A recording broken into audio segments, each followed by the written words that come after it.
Hey guys, this is Steve from Trim That Weed, and welcome to our video of the French press versus regular coffee maker. Watch until the end to know our verdict on the best choice. So the main difference between them is the convenience. A regular coffee maker is more convenient to use.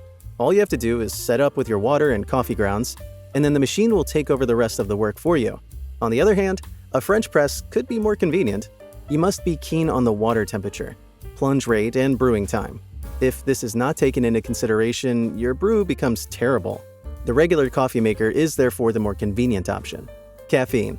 The amount of caffeine in a cup depends entirely on the extraction method of the coffee oils used. Regular coffee machines generate strong cups of coffee due to the caffeine levels.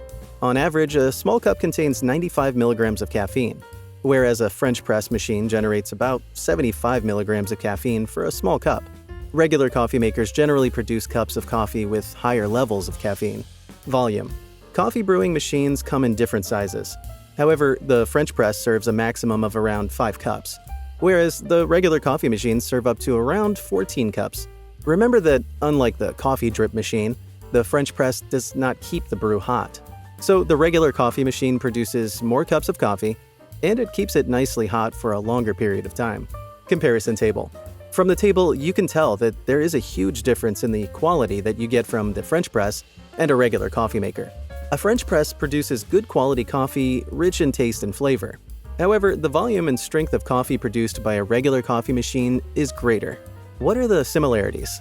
Both coffee brewing machines use all coffee roasts and medium grinds. They also just use ground coffee and water to brew, and they don't need any additives. Verdict. So which is better? Both the regular coffee maker and the French press have their advantages, so both are equally great. It's all about preference. If you want quantity and convenience, then the regular coffee maker is the right choice. However, if coffee's quality, taste, and flavor matter to you, then the French press will do. If you like this video, please hit the thumbs up button and subscribe to our channel. And let us know what other comparisons you'd like to see next from us.